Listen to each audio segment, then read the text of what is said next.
Ladies and gentlemen, another exciting episode of Duty Honor Real Estate.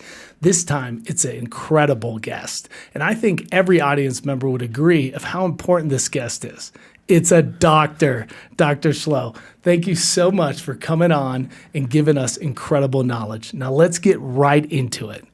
Doctor, please tell us more about your journey, because you are a active duty Air Force physician, but you're also here in Colorado Springs dabbling in real estate.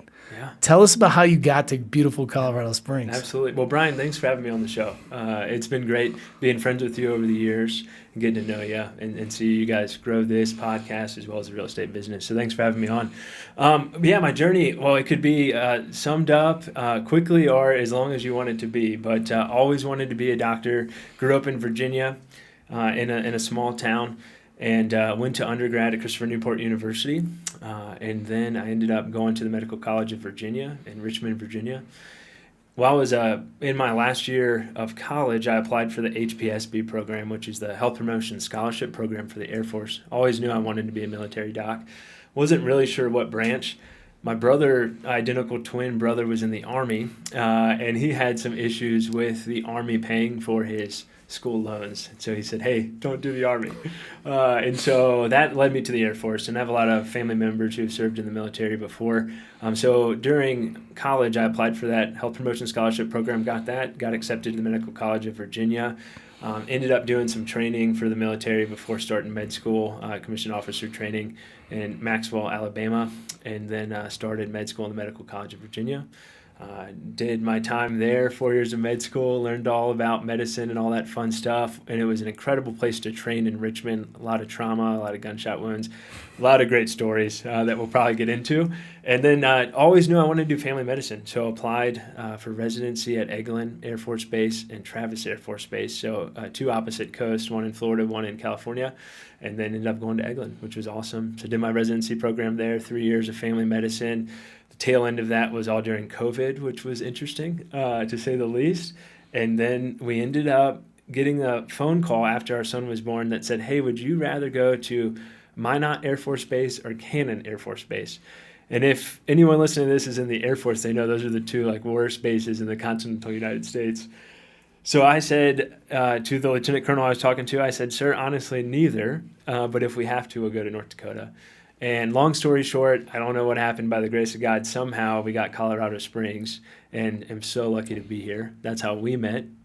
Ended up buying our primary residence here and meeting you there through that way. So that's how we ended up in Colorado Springs, now stationed at Schriever Space Force Base, used to be Air Force Base, where I practice family medicine and take care of active duty dependents, retirees, and kids out there. So kind of full spectrum family medicine. So, yeah.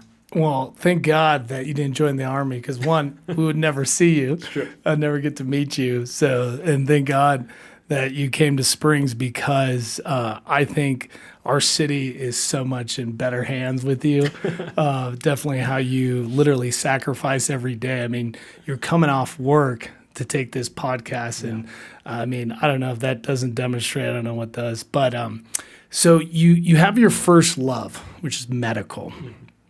But then how does real estate intersect with that? Because it's so demanding, and so is real estate. So how do those two passions cross? Yeah, absolutely. Well, I tell you what, Brian, I have always been interested in real estate. I was always the kid that was looking at the old booklets that you could get at the grocery store that said what houses were for sale. Always really interested in real estate in that regard. And I grew up from a family. My parents ended up getting divorced, and my dad worked really hard for Andrew and I, and was a great influence in our lives, and we really saw the power of hard work. But my dad went with me when I found out I got into med school in Richmond, and we were walking around looking at apartments, and I got a $20,000 signing bonus with the Air Force. And he said, hey, why don't you buy a duplex or buy a house and fix it up while you're in med school and rent it out and make some money while you're in med school? I did what a lot of sons don't do, and I did not listen to him. But he planted the seed there, and he knows that now, but he didn't know it at the time. He planted the seed for real estate for me through that. So then throughout med school, I got really into listening to different podcasts, Bigger Pockets, and so forth, and ended up renting out one of the rooms in my apartment to help apartment hack a little bit, save some money. And then I knew once I got to residency that we were going to buy a house. So bought a house in Fort Walton Beach. That was our first kind of real estate investment, or at least planned real estate investment. There was kind of a live and flip light. And you know my wife, Steph, she's an amazing photographer and designer. And so the house looks a lot different and way better once we got married and she moved in and whipped that place into shape. So that's kind of how we got started in real estate. And been fortunate that the portfolio has grown a bit, and I've got to network with awesome people like you and some other folks who are military investors, and it's just been really fortunate in that regard. So super grateful for real estate, and we'll get more into the journey, I'm sure. Oh, of course. And I love those humble beginnings. And it's similar because Lana and I have a similar story, how we got in. Her dad is the one who influenced her to buy her first property. So it's good when you have someone close advising you. But before that, I did the same thing. I didn't take any advice. I got a $30,000 loan. It was the commissioning loan. And guess what I bought? A Dodge Charger. Okay, Charger truck or motorcycle. It had to be one of those. That'd be one of those. Just unbelievable. So we're in the same boat, I guess. Well, I'm probably worse. But let's get into that real estate journey, those ventures. And you got a lot balancing what you're doing. First one that hits home with me is obviously the short-term rentals. And so you have 3. But one of them you recently sold for a huge profit. Yeah. So just give some insights on investing in STRs and particularly that one. Yeah. Well, so shout out to my partner, Charlie Cameron. He was stationed at Eglin Air Force Base, and got to know him really well. We've become best friends and partners throughout almost all of our real estate deals. And we decided that we wanted to pursue short-term rentals, and we ended up kind of bouncing around some markets and getting under contract on multiple properties that ended up falling through, one of which was a duplex in Panama City Beach that we were under contract, a triplex in Panama City Beach. We were under contract on this triplex for $440,000, and we ended up backing out of the contract because it backed up to a bar. And we were like, oh, grandma who's going to stay at our Airbnb is going to hate that and leave us a poor review. That, and it needed a little bit of cosmetic work. And we were like, I don't know if we can handle this right now. So we backed out of the contract, got our earnest money back. And that triplex just sold for $840,000. So hindsight's 2020, but that was the first one we were like, oh, okay. But we ended up looking in Ellijay, Georgia. We had some friends who had some experience there in that market, and Charlie's father-in-law actually had a property there in Blue Ridge, which is a little bit north of Ellijay. And we were looking at some properties, and we came across one that was in the mountains on 20 acres, and we had really grand plans of building that out and putting tiny homes and tents and all this stuff on there to make a bunch of rental units. And we ended up buying this property from afar for $400,000. And had the inspections, multiple inspections, septic inspection, and had a handyman go through. We thought we were doing everything by the book. Everything was going to be fine. Closed on the property. We go up there that weekend, and there's standing water in the finished basement. Very clear evidence that there had been flooding previously. And we looked back at the inspection report. It had no mention of that. Long story short, that house ended up being a nightmare. We ended up putting a decent amount of money into it. And we learned a couple valuable lessons from it. One, if you're looking at short-term rentals in really rural environments, you got to check the internet. We assumed we were going to have high-speed internet. This is, 2018, 19 at the time. And we just assumed we were going to have really high-speed internet. Ended up the only thing we could get was dial-up. And this was, of course, right before COVID. So, of course, everyone wants their high-speed internet. And so that was one lesson learned. We also we had a septic inspection that was like kind of hit or miss. We ended up having to replace the whole septic system. We had to replace part of the roof. All these things just kept coming up. There was flying squirrels in the attic, which I didn't even know flying squirrels exist in the United States. But there were flying squirrels in the attic, so we had to do all this pest exclusion. And long story short, we ended up sinking so much money into this property that was unexpected. However, we got really lucky. This was right before Avery Carl and the short-term rental shop and all of them really blew up that area. So we got in the market really early, and so we were able to still sell that property for a little over $200,000 more than we paid for it, just like a year and a half later. And we just had enough headaches with that it was time to let that property go and get our money working in some other ways. Well, thanks for sharing that journey right there and just those episodes. What I really loved is you really hone in on due diligence. It's tough, to get that due diligence learning curve when you're doing your first one to where you are now. And so it's a reminder to do your due diligence all the way from that, it needed cosmetic work. There was some commercial neighbors nearby that may have not been pleasant. But the one in the rural, that's really interesting because I feel like in rural environments or more like exclusive environments where you're away from infrastructure, that's definitely like priority. Like internet is non-negotiable. Right. So I wonder if there was satellite options later on. So we ended up applying for Starlink. As soon as that became Starlink. available, we got Starlink the week we were closing on the property, selling it. So we never got to use it. That's so no cool. idea how that worked, but we did apply for Starlink. We tried some other options. There was just nothing that we could get out there that was any faster. It was just enough, like on the right day, you could maybe stream a show or something like that. That's so cool. So we just pitched the listing as like, hey, this is a great place to come disconnect. And it worked out fine. I mean, it did well as an Airbnb, but that was definitely something that we learned that we're like, yeah, this is non-negotiable going forward. So, dude, hashtag Elon Musk.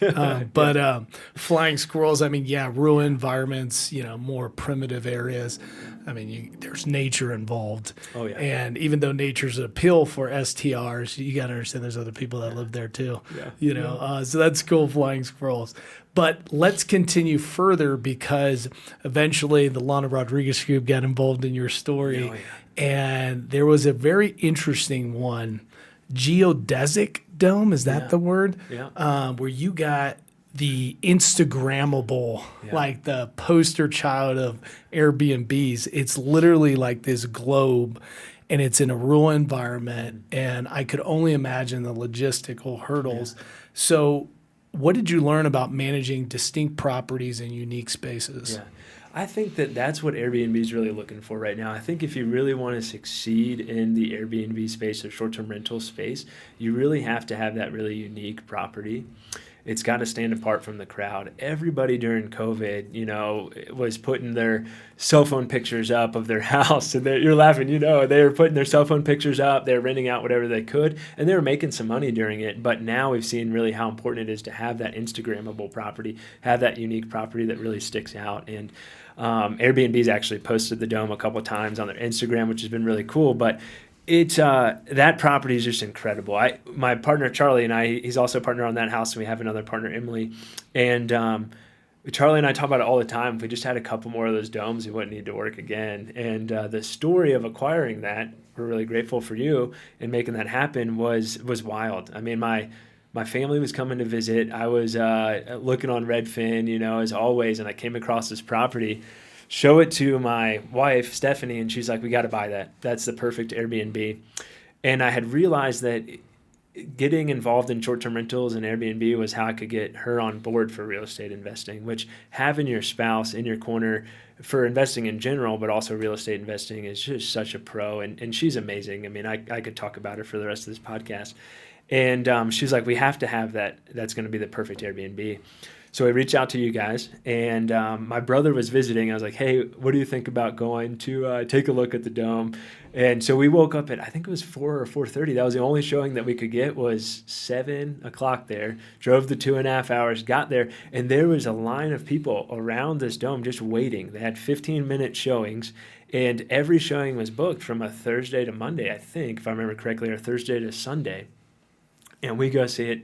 The property needed some work to make it the Airbnb that it is today, but the bones were incredible. And we're like, this is it. We got to get this. And I remember driving back with my brother, and he was like, dude, this is incredible. Like, this property is absolutely amazing. No chance you're going to get it. And I was like, okay, we'll see.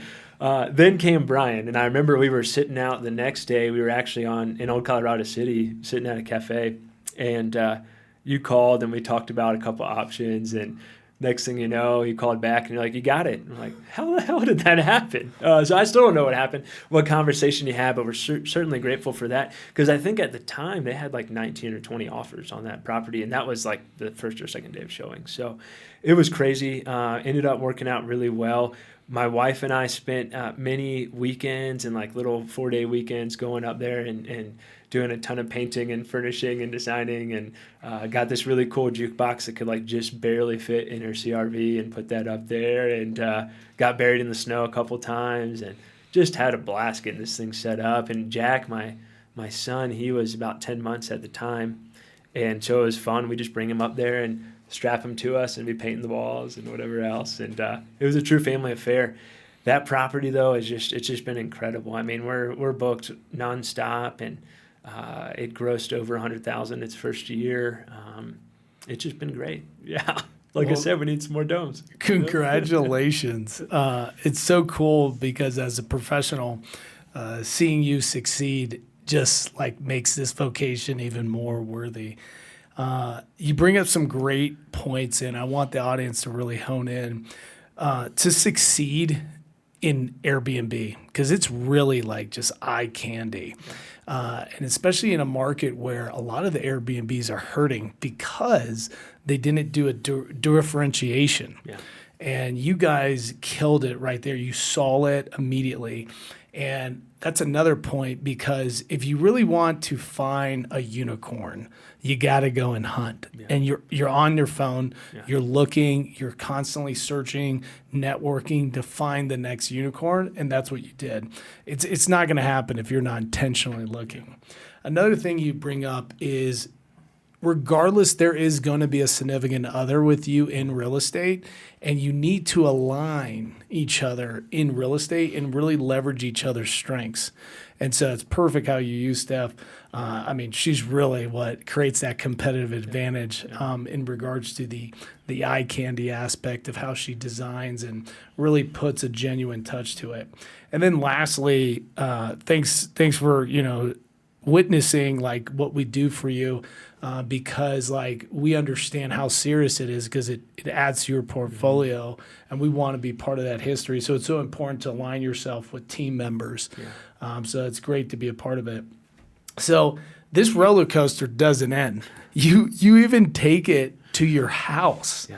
Because I think after that, you're like, well, how do I do what I'm doing in my house? And next thing you know, I come and you have a full-fledged basement apartment in your beautiful home in Northeast Colorado Springs, and you take full advantage of it. So please talk about that, because like house hacking, I would think is more for a younger person, not that you're old, but like just not as many dependents. You don't have a family. You have another person living downstairs or staying downstairs. How do you balance that, and how did you even think this could work? Mm-hmm. I 100% think that anybody can and should house hack. I'm a family medicine doctor, and I house hack my house. And I think everybody should. It really kind of sets you one step ahead of everybody else, because you're turning your house, which your primary residence, which really, for all intents and purposes, is a liability, into an asset. And we've been able to leverage our basement apartment, using it as a short-term rental or mid-term rental, to almost live mortgage-free and insurance and tax-free in Colorado Springs, which is just incredible. It was tough to do. I don't know if you remember, Brian, but our journey to get just this home was incredible. I think we offered on 18 or 19 houses to finally get this one.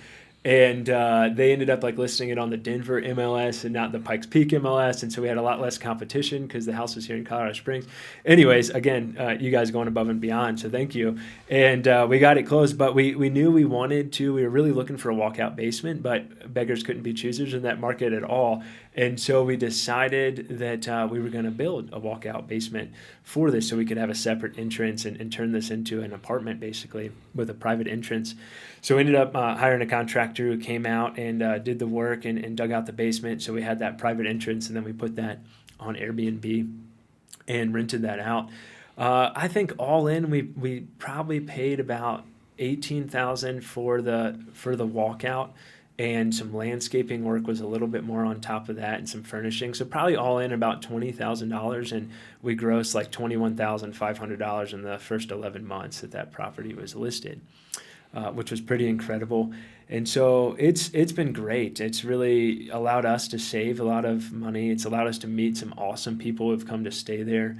Like I said before, we've done it in a short-term rental space. We've done it in a mid-term rental space as well during the winter. Had a couple traveling nurses come stay with us. So it's just been really cool also to just meet people who are coming to Colorado Springs, the city which we love so much. So it's been a great ride. And I really think everyone could and should think about, hey, how can I house hack in some capacity? No, I love it, man. I love how you put that message out there, because in a time where financially I think we're all strained, whatever your situation is, and if you do have the ability to sublease, to rent out your primary residence, think about just the implications that's going to have for you.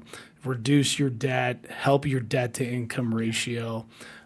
Because you might as well leverage more what your asset, what you have.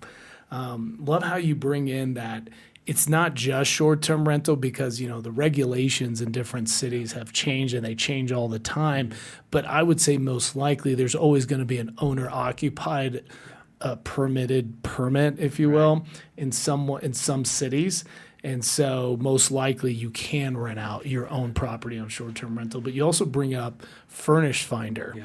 And Furnish Finder has been incredible. So if you're in a market where there is a lot of professionals transitioning, whether it's project management or the medical field, definitely look into Furnish Finder, because what I do like about that is that you get leases, which can qualify for income. Yeah. And some may only stay for 3 months, but I just had 2 nurses stay for almost a year. Wow. So awesome. I'm pretty blessed with that. And they pay above market rent. Yeah. So I think long-term rent is really out of the question here, because you just can't make those numbers work. Yeah. So you might as well look into that.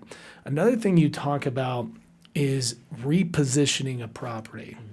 And I mean, you spend $18,000, but you're going to make that back in 1 year. You're going to keep getting positive as you go on, because that was money you were never even going to see anyways. Right.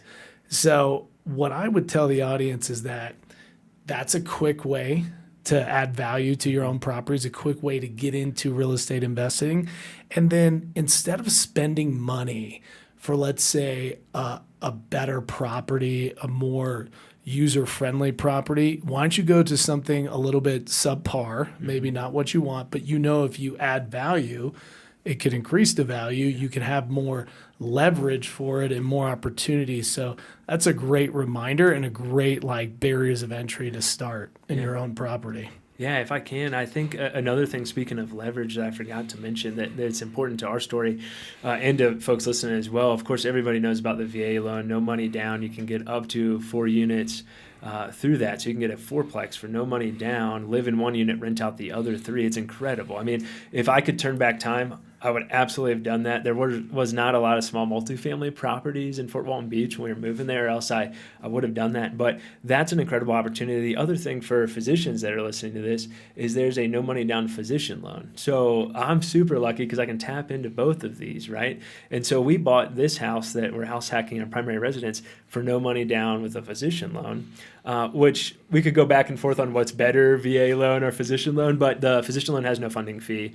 So I would argue it's a little bit better. But yeah, no money down. We're able to get this house and turn it into an asset for us going forward. So sure, we over leveraged a bit, but we were able to take that cash we would have put towards a down payment, turn it into a basement apartment that then has generated positive cash flow for us going forward. So it's a really cool opportunity. I say often there is absolutely no reason why any doctor in the military should leave the military poor, because they can VA loan and they can use the physician loan. I mean, if you just buy a property at each duty station that you go to, no money down, and just tack up these units and just have positive cash flow going forward and a lot of rental units once you get out. So it's a really cool opportunity. I love real estate, man.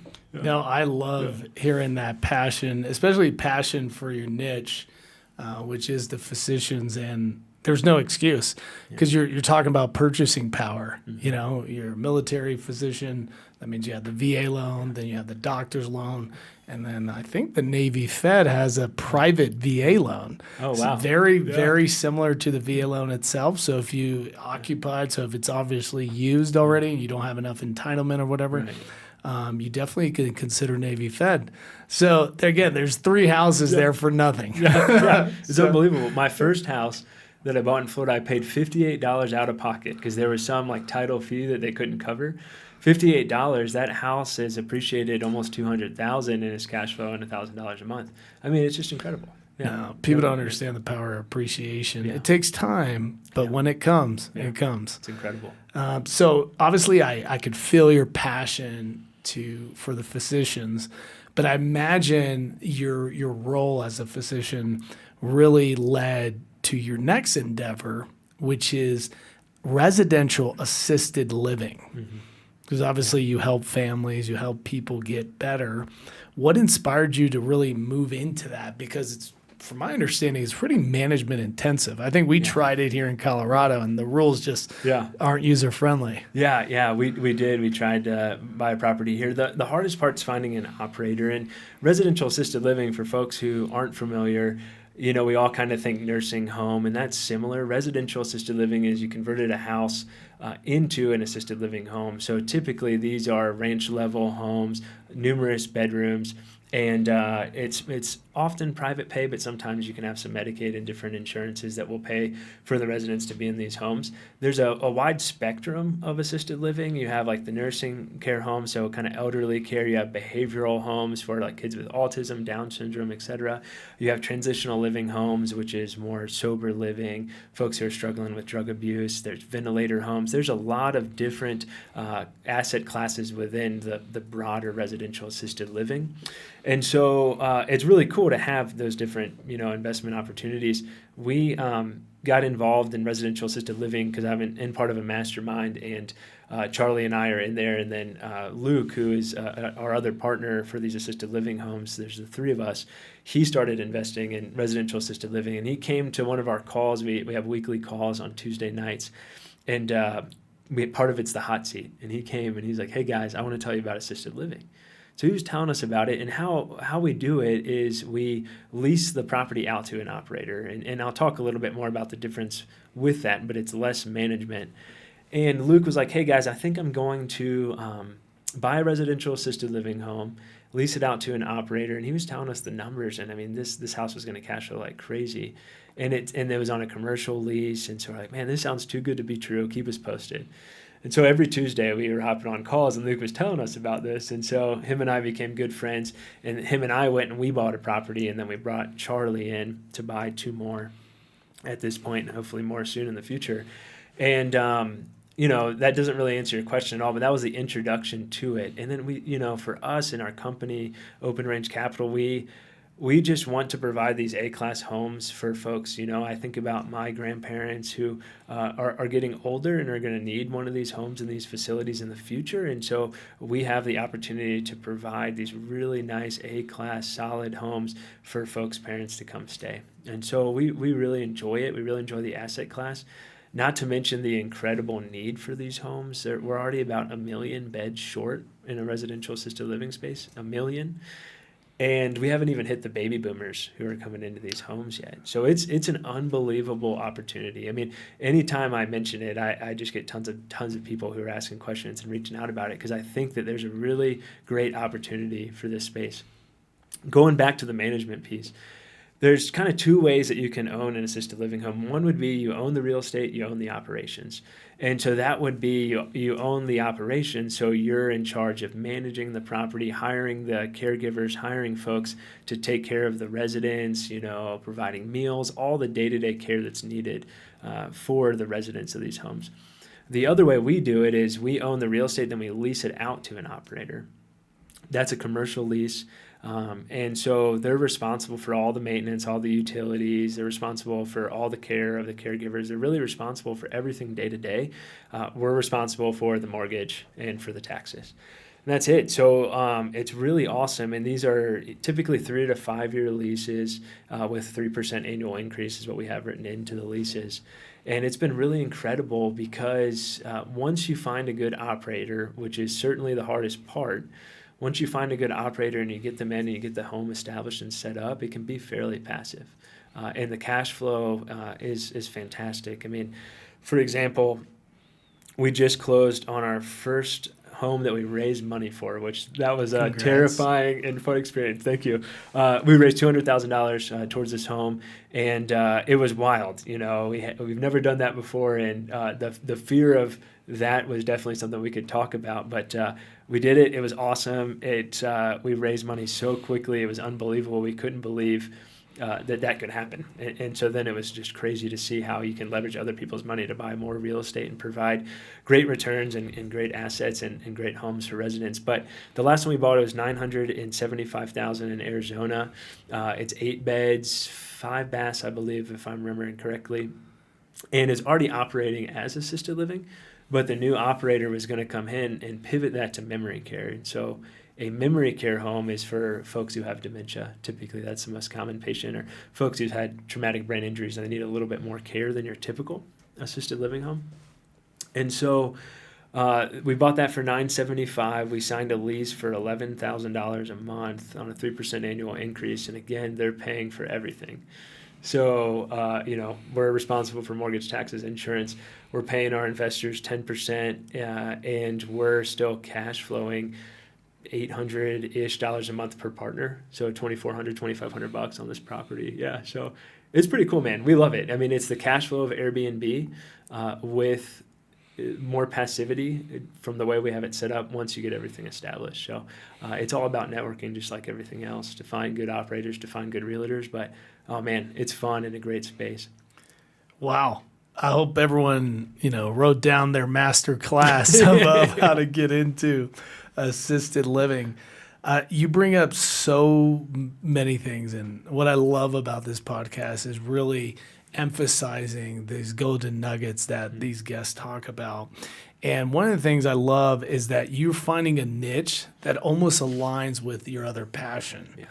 And to me, that's going to be demonstrated on how you operate, how you manage it, how you look for it. You're looking for some Class A. Yeah. Because it bleeds into, I think, the purpose, which is human dignity. Yeah. Because at the end of the day, we all need a place to live. And I love how you hit home where, I think of my grandfather, and he died falling down some steps in his house. And I never forget that. Yeah. And so when I think of assisted living, I try to think of to avoid that. And they should go to some place like that. But besides the point, I mean, you definitely bring it where it can be scaled, where you can take a vertically integrated approach, which is probably more management intensive. Yeah. But I like it where you can do like a franchise approach, where you hire a management company, does everything, and you own the real estate, and you manage everything like exterior. So that's really cool because it becomes more user friendly that way. I imagine now you're probably thinking of well, how do we keep scaling this? Yeah. And trust me, we're going to revisit it here in Colorado Springs because I think there's a couple of hotels that deserve this. Yeah. So no, thanks for sharing. So let's get in, because we've been heavy real estate. So if you guys, have been listening, he's talked about short-term rentals. He's talked about unique short-term rentals, the Dome. He's talked about house hacking your own home, really repositioning your property, leverage more money out of it, and then now getting into a niche of assisted living, which is so needed. So right then and there's 4 examples to get started. And by the way, there was a cherry on top of purchasing power. But let's get into balancing medicine and real estate, because those are 2 demanding careers. I don't care what anyone says.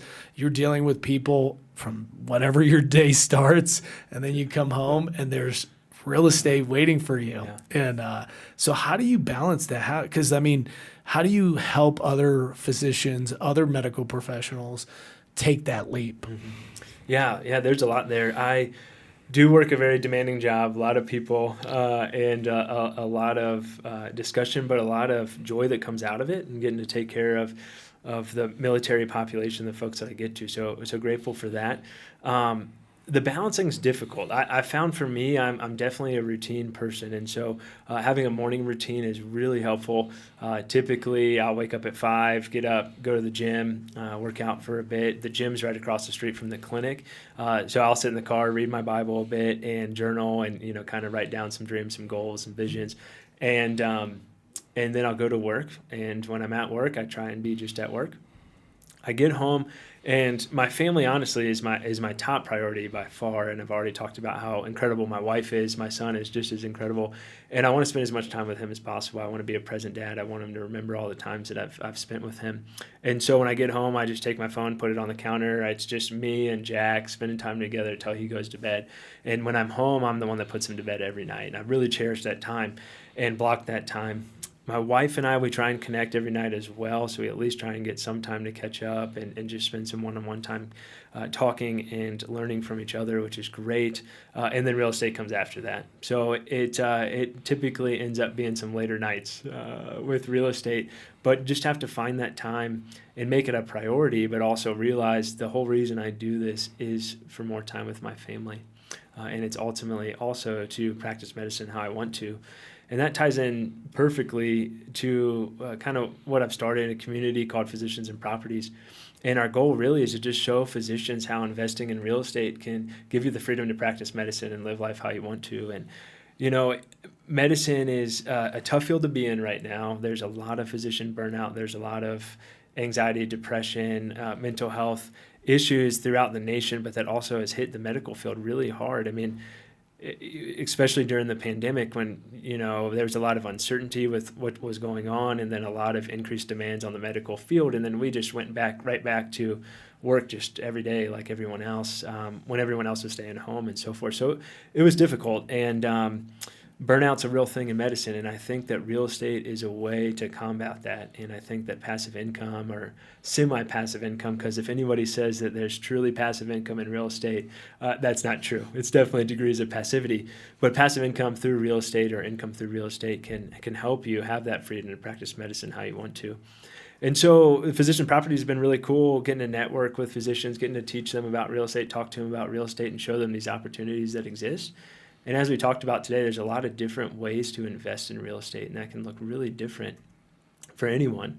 And, for physicians, typically that's more passive investing, like in syndications is a good option, but there's tons of ways to get involved in a lot of benefits. And so I really get great joy out of networking with people and networking with folks like yourself, and ended up starting a podcast on my own, Physicians and Properties podcast. And it's been unbelievable to see how that networking works and just to get to connect with physicians who are doing incredible things in real estate and medicine and beyond. So it's been really great. Man, I'm loving this. It's so good. It makes me want to be a doctor in real estate. There you go. Yeah. Again, I'm here to highlight. I'm here to re-emphasize these nuggets that you're delivering. I would say anyone listening enjoys, just dominates their routine, right? Because we're kind of born into a structure. And it's hard because in real estate, there is no structure. You do have to be on. And what you're reminding people is that intentionality matters. And if you're not, the world's just going to take you 20 different directions. And I love how you're really descriptive about it, but also, there's a manifestation there that you keep reminding yourself that this is what's important. And really, it's the discipline. So we all have discipline if you've been in the military for X amount of years. So if you use that discipline and you mix manifestation, you mix a routine and priorities, you can balance anything. You can balance being a doctor. You can balance being a real estate professional. So definitely want people to leave home with that. Another thing, what I really love hearing is how it's almost like a journey from when you were just a medical student, right? Yeah. All the way to now that your calling gets deeper and deeper and deeper and deeper and deeper. It's not like, oh, I'm going to get more money. It's like, wait a minute, now there's a strategic reason why I'm doing this, and that is to help the medical industry, to help professionals combat the burnout, like you say, because it's real. I mean, me, just random patient comes in, I'm already mad because I've been waiting for so long. And people don't understand the supply chain, the amount of hours and how intense it is in any hospital or any clinic. And I thanks for reminding, grumpy consumers like me or patients like me that there is a burnout, and you're here to aid them through your lessons learned and giving them the confidence that, hey, when you're done, when you hang up your white coat, you are able to fall in on something that carries you forward for even more. And what I also like is how there are going to be like the effects, the fallout of your investment in your initiatives is that they're going to help the industry, the hospital industry or the medical industry from a real estate perspective.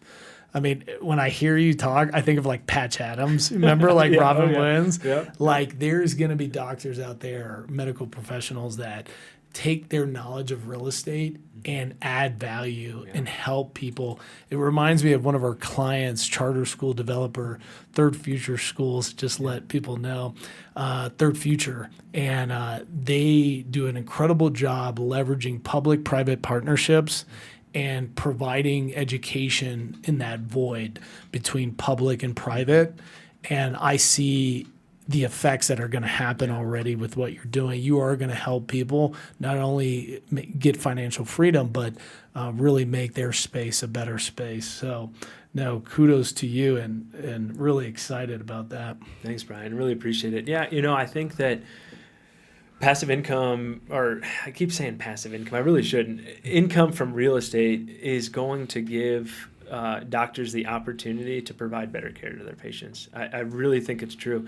If you're not worried necessarily as much on that paycheck, or a lot of clinics are set up as a fee-for-service model where they get paid based off the number of patients that get seen, and where the healthcare system is and is going is a conversation that would take all night long and keeps me up at night often. But I think that if you have another income source coming in, it gives you the opportunity to say, like, no, I'm not going to see this many patients. And frankly, a lot of us are forced to see more patients than we can safely take care of, or provide really good care, or provide care to the level that we really want to. And so that's really been the motivation for me is, I don't know what my future looks like. I have about 1.5 years left in the Air Force. I've been really grateful for this opportunity. But having the opportunity to have this money coming in from real estate to then decide, hey, I want to start my own practice, and we're going to do like a direct primary care model, which I know you're familiar with, where it's more of a subscription based and you have access to your doctor when you need to, and appointments are an hour long instead of 10 minutes, and you can just provide so much better care. And so I think any doctor who's in the real estate space, any doctor who's investing or an entrepreneur knows you can just provide way better care when it's not just numbers, it's not just bean counters. So, yeah. Oh, I love it. I see the future bright, hopefully here in Colorado Springs, right? I think so. No, that's so cool. Thank you for sharing. But let's talk about, I think, another passion that's coming out, because your whole family, I mean, I would think you guys are more National Geographic journalists or something, where, I mean, I see you on Mount Everest with your boy taking pictures. I'm like, how is he surviving? Yeah. You guys are like ice climbing or whatever. I don't know. I'm probably exaggerating. But how do you even have time?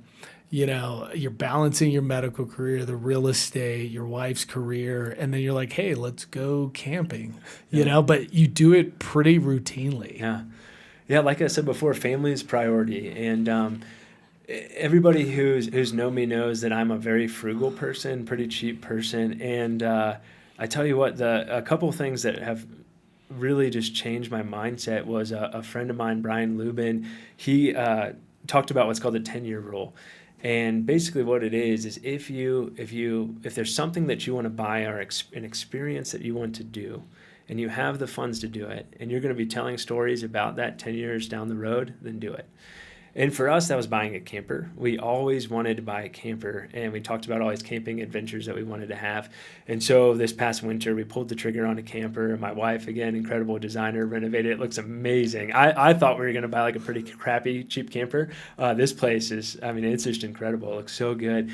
So we bought this camper, and it's been so much fun because I love the outdoors. I just absolutely love being in the mountains, love being outside, hunting, fishing, skiing, anything.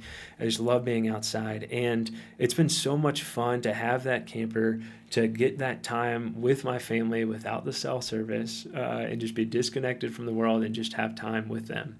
And it has been just such a joy. I tell you what, it's the best money I think I've ever spent, was buying that camper and just getting out there in nature with my son, who's 2.5, and just loves being outside as well more than anything else, and just seeing him splashing around in the creeks in Rocky Mountain National Park and fishing and, seeing elk and bear and moose and all this wildlife going by, and just getting to share those moments with him and with my wife it's just been incredible. So yeah, we really try to prioritize that. We're actually getting ready to go on a big road trip next week.